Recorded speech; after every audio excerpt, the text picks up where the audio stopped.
Good afternoon DSC aspirants. ఏపీలో ఉన్నవాళ్ళు, తెలంగాణలో ఉన్నవాళ్ళు అందరూ చూడాల్సింది టాపిక్ భారతదేశ శీతోష్ణ స్థితి. ఇదైతే 10th క్లాస్ 4th లెసను. నేను నోట్స్ ప్రిపేర్ చేశాను ఆల్రెడీ.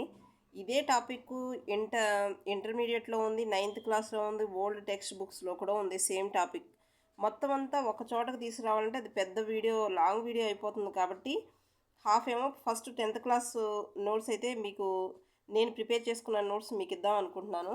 నెక్స్ట్ ఇక్కడ కూడా ఇక్కడ చూడండి, ఇది 9th class text book. 9th class text book ఇది కూడా చాలా ఉంది.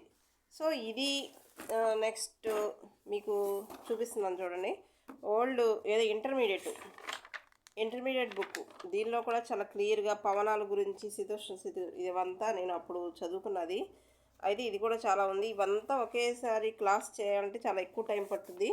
సో మీకు నేనేంటంటే ఇదేమో old 9th class text book. పవనాల గురించి చాలా బాగా క్లియర్గా ఉంది. సో నేను నెక్స్ట్ వీడియోలో అయితే మీకు చేస్తాను. ప్రజెంట్ అయితే ఇప్పుడు భారతదేశ శీతోష్ణ స్థితి నేను ఇక్కడ మీకు బిడ్ బ్యాంక్ రెడీ చేశాను చూడండి. నేను ప్రిపేర్ చేసుకున్న నోట్సు. వాతావరణం, అసలు వాతావరణం అంటే ఒక ప్రాంతంలో ఒక నిర్దిష్ట సమయంలో వాతావరణ పరిస్థితులను వాతావరణం అంటారు. వెదర్ అంటే వాతావరణం. ఒక ప్రాంతంలో ఒక నిర్దిష్ట సమయంలో అనమాట అలాంటి పరిస్థితులను తీసుకుంటే అది వాతావరణం అంటారు. శీతోష్ణ స్థితి అంటే ఒక విశాల ప్రాంతంలో కొన్ని సంవత్సరాల పాటు ఒక క్రమాన్ని కనబరిచే వాతావరణ పరిస్థితులను శీతోష్ణ స్థితి అంటారు.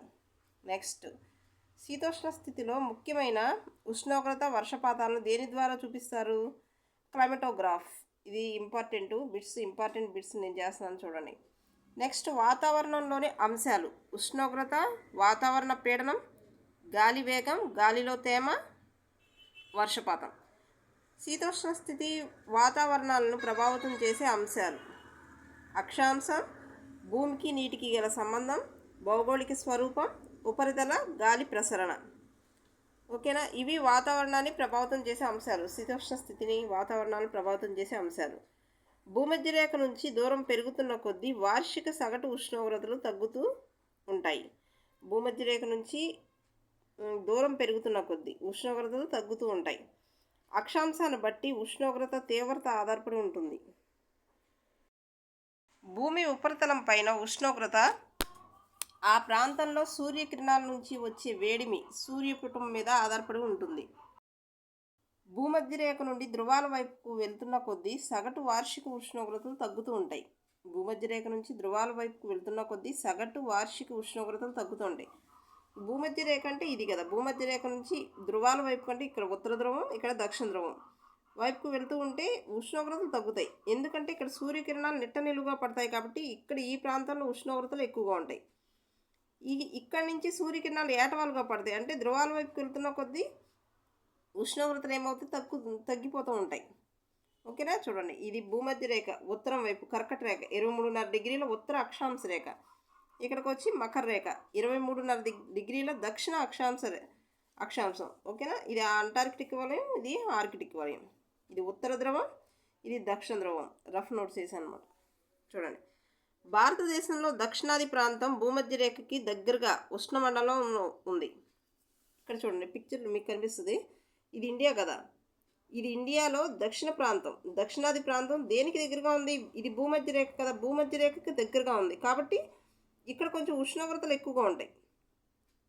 ఉత్తర ధ్రువానికి భూమధ్య రేఖకి అంటే ఇక్కడ కర్కట రేఖ ఉంటుంది కదా. కర్కట రేఖ ఉంది కదా సగం వైపున. ఈ పైన ప్రాంతం అంతానేమో ఉష్ణోగ్రతలు తగ్గుతూ ఉంటాయి అన్నమాట. భారతదేశంలో దక్షిణాది ప్రాంతం భూమధ్య రేఖకి దగ్గరగా ఉష్ణమండలంలో ఉంది. మనం ఇప్పుడు చెప్పుకున్నది అదే టాపిక్. ఇక్కడ కన్యాకుమారిలోని శీతోష్ణ స్థితి భోపాల్ లేదా ఢిల్లీ శీతోష్ణ స్థితి కంటే వేరుగా ఉంటుంది. నెక్స్ట్, అంటే ఇది దక్షిణ మండలంలో ఉంది కాబట్టి ఎక్కువగా ఉంటుంది వాతావరణం, ఉష్ణోగ్రత ఎక్కువగా ఉంటుంది.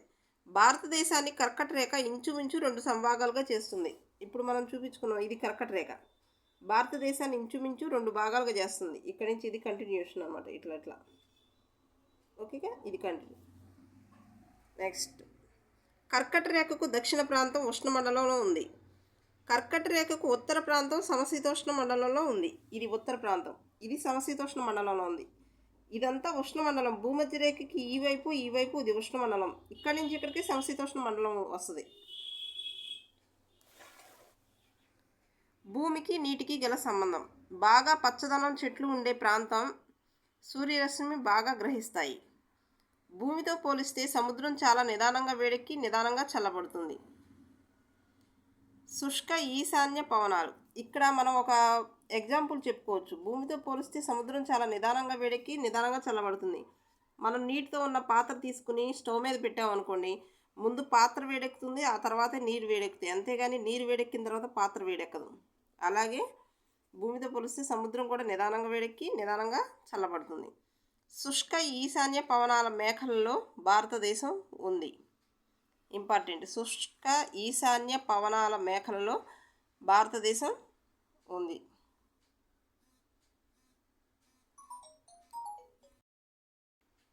సమశీతోష్ణ స్థితి. దక్షిణ ప్రాంతంలోని అధిక భాగం సుదీర్ఘ కోస్తా తీరం వల్ల సముద్ర ప్రభావానికి గురవుతుంది. దీనివల్ల పగలు రాత్రుల ఉష్ణోగ్రతల్లో అలాగే వేసవి శీతాకాల ఉష్ణోగ్రతల్లో అంతగా తేడా ఉండదు. దీనినే సమశీతోష్ణ స్థితి అంటారు. పగలు రాత్రి ఉష్ణోగ్రతల్లో తేడా ఉండదు. అలాగే వేసవి శీతాకాల ఉష్ణోగ్రతల్లో కూడా అంతగా తేడా ఉండదు. దీన్నే సమశీతోష్ణ స్థితి అంటారు. నెక్స్ట్, భౌగోళిక స్వరూపం. ఒక ప్రదేశం యొక్క శీతోష్ణ స్థితిని ఆ ప్రదేశం యొక్క ఎత్తు కూడా ప్రభావితం చేస్తుంది.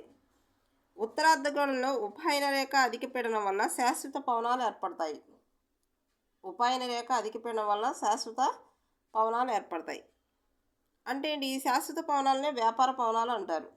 ఓకేనా? ఇక్కడ చూడండి, ఉత్తరార్ధగోళంలో ఉపాయన రేఖ అధిక పీడనంలో శాశ్వత పవనాలు ఏర్పడతాయి.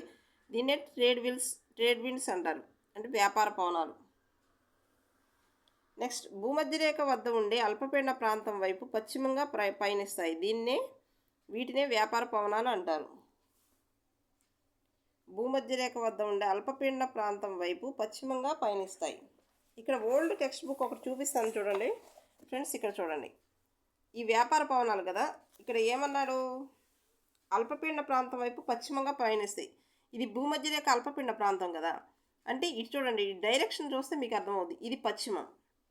అల్పపీడన ప్రాంతం వైపు పశ్చిమ వైపు పయనిస్తారు. వీటినే వ్యాపార పవనాలు అంటారు. ఈశాన్యం నుంచి ఈశాన్య వ్యాపార పవనాలు. ఓకేనా? ఇది ఈశాన్యం కాబట్టి ఈశాన్యం నుంచి పశ్చిమ వైపు పయనిస్తాయి. ఈశాన్య వ్యాపార పవనాలు. ఓకేనా? 9th క్లాసు ఇది ఓల్డ్ టెక్స్ట్ బుక్, చాలా క్లియర్గా ఉంది. మనం ఒకసారి ఇదిను ఇంటర్మీడియట్ కూడా దగ్గర పెట్టుకుని మనం వీడియో చేద్దాం. నెక్స్ట్, ట్రేడ్ అనేది జర్మన్ పదం. దీన్ని ట్రాక్ అనే అర్థం వస్తుంది అనమాట. భారతదేశ శీతోష్ణ స్థితి ఉపరితల వాయు ప్రవాహాల వల్ల కూడా ప్రభావితం అవుతుంది. ఈ ప్రవాహాలను జెట్ ప్రవాహాలు అంటారు. నేల నుండి 12,000 మీటర్ల ఎత్తులో సన్నటి మేఘాలలో వేగంగా ప్రవహించే గాలులు జెట్ ప్రవాహాలు. ఇది చాలా ఇంపార్టెంట్. 12,000 మీటర్ల ఎత్తులో సన్నటి మేఘాలలో వేగంగా ప్రవహించే గాలుల్ని జెట్ ప్రవాహాలు అంటారు. ఇది చూడండి, 25 డిగ్రీల ఉత్తర అక్షాంశం వద్ద తూర్పు జెట్ ప్రవాహం ఏర్పడుతుంది. అంటే సుమారు ఇక్కడ చూడండి పిక్చర్లో ఇది 23.5 డిగ్రీలు కదా. అంటే ఇక్కడ అనుకోవచ్చు. భారతదేశ కాలాలు. భారతదేశ భూభాగంపై ఉష్ణోగ్రతలు నవంబర్ మధ్య నుంచి గణనీయంగా తగ్గుతాయి. నెక్స్ట్, చలికాలం ఎక్కడి నుంచి మొదలవుతుంది? ఫిబ్రవరి మధ్య వరకు కొనసాగుతాయి అన్నమాట. నవంబర్ నుంచి ఫిబ్రవరి మధ్య వరకు కొనసాగుతాయి. జనవరిలో అత్యంత చలిగా ఉంటుంది. అత్యల్ప ఉష్ణోగ్రతలు నమోదయ్యే ప్రాంతం ఉత్తర భారతదేశంలో. కోస్తా ప్రాంతంలో ఉష్ణోగ్రతలు 20 డిగ్రీల సెంటీగ్రేడ్ కంటే ఎక్కువగా ఉండి ఆహ్లాదకరంగా ఉంటుంది. మధ్యధరా సముద్రం నుంచి వచ్చే తుఫాను వాయుగుండాలు, వీటిని పశ్చిమ విక్షోభాలు అంటారు. ఉత్తరార్ధగోళంలో వ్యాపార పవనాల మేఖల్లో భారతదేశం ఉంది. భారతదేశ మైదానాల్లో గరిష్ట ఉష్ణోగ్రతలు క్రమేపీ 30 డిగ్రీలు దాటుతాయి. గరిష్ట ఉష్ణోగ్రతలు. ఉత్తరాది మైదానాల్లో పొడిగా వేడిగా ఉండే స్థానిక పవనాలను లూ పవనాలు అంటారు. ఉత్తరాది మైదానాల్లో పొడిగా వేడిగా ఉండే స్థానిక పవనాలు. నెక్స్ట్, దక్కన పీఠభూమిలో తొలకరి జల్లులు ఏపీలో స్థానికంగా మ్యాంగో షవర్స్ అంటారు. ఋతుపవనాల ప్రవేశం. అరబ్ వర్తకులు పెట్టిన పేరు, ఋతుపవనాలకి అరబ్ వర్తకులు పెట్టిన మాన్సూన్. కాలానుగుణంగా గాలులు దిశ మారటాన్ని బట్టి ఆ పేరు పెట్టారు. ఋతుపవనాలు ఉష్ణ ప్రాంతంలో సుమారుగా 20 డిగ్రీల ఉత్తర అక్షాంశం నుంచి 20 డిగ్రీల దక్షిణ అక్షాంశాల మధ్య ఏర్పడతాయి. భారత ద్వీపకల్పం ఈ పవనాలను 2 శాఖలుగా విభజిస్తుంది: అరేబియా సముద్ర శాఖ, బంగాళాఖాత శాఖ. అరేబియా సముద్ర శాఖ పడమటి తీరాన్ని చేరి ఉత్తర దిశగా కదులుతుంది. బంగాళాఖాత శాఖ బెంగాల్ తీరాన్ని, షిల్లాంగ్ పీఠభూమి దక్షిణ ముఖాన్ని తాకుతుంది. ఈ 2 శాఖలు భారతదేశానికి జూన్ మొదట్లో చేరుకుంటాయి. జూన్ మొదట్లో చేరుకుంటాయి. దీనినే ఋతుపవనాల ఆరంభం అంటారు. భారతదేశంలో అత్యధిక వర్షపాతం నైరుతి ఋతుపవన కాలంలో సంభవిస్తుంది. అరేబియా సముద్ర శాఖకి వర్షాఛాయ ప్రాంతంలో ఉన్నది. తమిళనాడులోని కోరమండల్ తీరంలో అంతగా వర్షం ఉండదు. నెక్స్ట్ తిరోగమన ఋతుపవనాలు. వీటినే ఈశాన్య ఋతుపవనాలని కూడా అంటారు. తిరోగమన ఋతుపవనాల సమయంలో ఆకాశం నిర్మలంగా ఉంటుంది, ఉష్ణోగ్రతలు పెరుగుతాయి. దీన్నే అక్టోబర్ వేడిమి అంటారు. అధిక ఉష్ణోగ్రత, గాలిలో అధిక తేమ కారణంగా వాతావరణం చాలా ఉక్కపోతగా ఉంటుంది. దీనినే అక్టోబర్ వేడిమి అంటారు. ఉష్ణమండల తుఫాన్ల ప్రభావానికి గురయ్యే ప్రాంతం గోదావరి, కృష్ణా, కావేరీ నదుల డెల్టా ప్రాంతాలు. ఇక్కడ గోదావరి, కృష్ణా కాదు, కావేరీ కూడా ఇచ్చాడు, అది గుర్తుపెట్టుకోండి. కావేరీ కూడా ఇచ్చాడు. ఈ డెల్టా ప్రాంతాలు చూడండి. సాంప్రదాయ భారతీయ కాలాలు. ఋతువులు ఇంగ్లీష్ నెలలు. వసంత ఋతువు అంటే చైత్రం, వైశాఖం. గ్రీష్మం అంటే జ్యేష్టం, ఆషాఢం. వర్షం అంటే శ్రావణం, భాద్రపదం. శరత్ అంటే ఆశ్వయుజం, కార్తీకం. హేమంతం అంటే మార్గశిరం, పుష్యం. శిశిరం అంటే మాఘం, ఫాల్గుణం. ఇక్కడ మన ఇంగ్లీష్ నెలలతో పోల్చుకోవచ్చు. చైత్రం, వైశాఖం అంటే మార్చ్, ఏప్రిల్ అనమాట. ఇప్పుడు మనకు జరుగుతుంది నవంబర్ కాబట్టి మార్గశిరం మాసం, పుష్యమాసం నవంబర్, డిసెంబర్లో. నెక్స్ట్ జనవరికి వచ్చి మాఘమాసం అంటారు కదా, పెళ్ళిళ్ళు బాగా జరిగే మాసం అన్నమాట. నెక్స్ట్ భూగోళం వేడెక్కడం, గ్లోబల్ వార్మింగ్, శీతోష్ణ స్థితిలో మార్పు. సూర్యుని అతి నీలలోహిత కిరణాల నుంచి కాపాడేది ఓజోన్ పొర. ఇది అందరికీ తెలిసింది. 19వ శతాబ్దం నుంచి భూగోళం చాలా వేగంగా వేడెక్కుతుంది. భూమి వేడెక్కడానికి మానవ చర్యల్లో భాగం పారిశ్రామిక విప్లవం. ప్రస్తుతం భూమి వేడెక్కడానికి మానవ కారణంగా భూగోళం వేడెక్కడం అంటారు. AGW anthropogenic global warming. ఉత్తర రష్యా విశాల భూభాగం కింద పెద్ద మొత్తంలో మీథేన్ వాయువు ఉందని కనుక్కున్నారు. భూగోళ ఉష్ణోగ్రతలు పెరుగుతున్న కొద్దీ టండ్రాల్లో గడ్డకట్టని మంచు మరింతగా కరుగుతుంది. ఫలితంగా ఈ మీథేన్ వాతావరణంలోకి విడుదలవుతుంది. హరిత గృహ వాయువుగా కార్బన్ డయాక్సైడ్ కంటే మీథేన్ మరింత శక్తివంతంగా పనిచేస్తుంది. నెక్స్ట్ మానవజనిత కారణాల వల్ల భూమి వేడెక్కడం, AGW. శీతోష్ణ స్థితిలో మార్పులు. ఉష్ణం పునఃప్రసరణ గందరగోళం కావడంతో వాతావరణ శీతోష్ణ స్థితుల సరళిలో మార్పులు వస్తాయి. IPCC అంటే inter government panel on climate, అంతర ప్రభుత్వ సంఘం క్లైమేట్ చేంజ్. 2013లో పోలాండ్లోని వార్సాలో జరిగిన సమావేశం కూడా ఎటువంటి ఒడంబడికను సాధించలేకపోయింది. తూర్పు కోల్కతాలోని నోనడమ్ ప్రాంతంలో గత కొద్ది సంవత్సరాలుగా ఉన్న 200 గ్రామీణ కుటుంబాలను ఖాళీ చేయించడానికి కోల్కతా నగరపాలక అభివృద్ధి సంస్థ ప్రయత్నిస్తుంది. ఐలా తుఫాను, పెను తుఫాను కారణంగా 2009లో సుందర్బన్స్ ప్రాంతం అతలాకుతలం అయింది. నెక్స్ట్ ఇవే ఫ్రెండ్స్ 10th క్లాస్లో ఉన్నదైతే మొత్తం నోట్స్ అయితే నేను ఇచ్చాను.